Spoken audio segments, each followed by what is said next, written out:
Guys, it's Andrew Henderson from Nomad Capitalist here in Europe's divided capital of Nicosia, Cyprus. And I wanted to talk about the somewhat misunderstood Cyprus Citizenship by Investment program. Now, this is not the residency program. I'll talk about that in a separate video. This is economic citizenship. You buy your way in, you get a passport in a matter of months, at least for now. Now, for the last 3 or 4 years since I started Nomad Capitalist, I've been saying there would be more economic citizenship programs, but prices would not go down. In fact, on average, prices would go up due to higher quality and due to just greater demand. So more supply, but also even greater demand. The supply keeps up with the demand. And that has been largely the case. So back in the early 2000s, late 90s, Belize, $40,000. Not a terrible passport. Now, if you exclude the Comoros, which is basically a Plan B document, you're left with Dominica at $100,000 all the way up to the most expensive, which is here in Cyprus.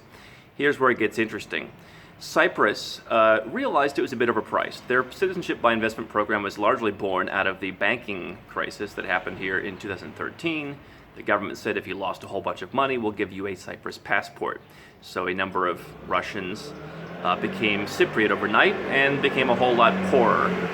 So that was kind of the origin. That was one of the ways you could become a Cyprus citizen. Then it was invest 3 million euros, and there were some caveats where you could get a little bit lower, but basically it was 3 million euros investment. But it was largely misunderstood, as I said. So in September 2016, the government got everything back. They circled the wagons, and they said, okay, we're going to lower the citizenship or investment requirement to 2 million. 2 million euros for most folks. We're going to allow people to bring their parents for an additional 500,000 euro investment. And it's one of the only programs where you can do that. And we're going to allow you to invest in a combination of different tools. So we're going to allow you to invest in residential real estate, commercial property, shares in a business, equity, and even government bonds in some cases. And you can divvy that up to meet the 2 million euro requirement in most cases. In some cases 2.5 million, but you can get it to 2 million euros. And the interesting thing that I think was widely not talked about from the beginning was the fact that this is an investment. So you look at Malta, for example, the only other country in the EU that allows you to buy your way in. Malta takes about 15 to 18 months, as opposed to Cyprus's record of 58 days, which I think will go up. They're talking about that, but it will go up. But nevertheless, Malta was longer, and it required you to pay a lot of money in donations. It'll force you to buy bonds and hold them for 5 years. It forced you to do a whole lot of things and put in money you'd never see again. Cyprus, on the other hand, has no government donation.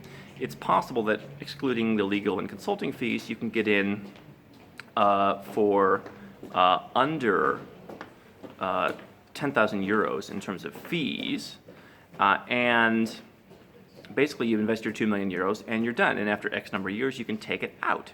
So for someone who's looking to start a business in a relatively low tax country, not necessarily the best country for tax. I think people think Cyprus is a panacea. I don't believe that. There are some challenges here, but taxes are relatively low. If you're looking to start a business, if you've been looking to invest in government bonds, not sure why that would be the case. If you've been looking to buy property here, it's possible that with just doing those things that you might have done somewhere anyway, you can get in, you can become a Cypriot citizen for 2 million euros. And you can have all the Vespas rushing by it very loudly on your videos too. So, interesting, because everyone thinks that, oh, I'd rather do Malta and just throw away 650,000 euros rather than invest 2 million.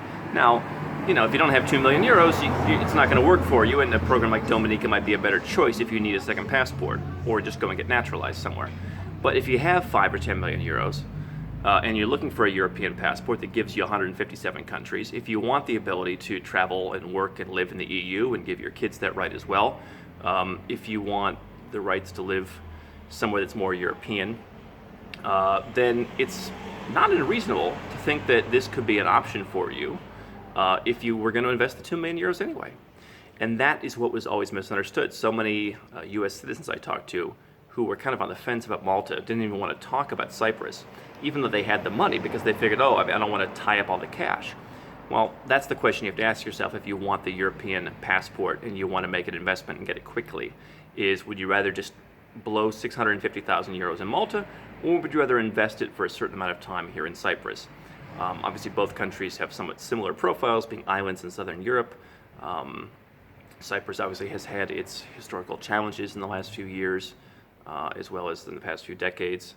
But it's now in the EU. It's a citizenship by investment. It's the most expensive one, but it's also potentially the one where you could reap the most benefits from if you're already in that game. So definitely a passport to consider if you have the funds.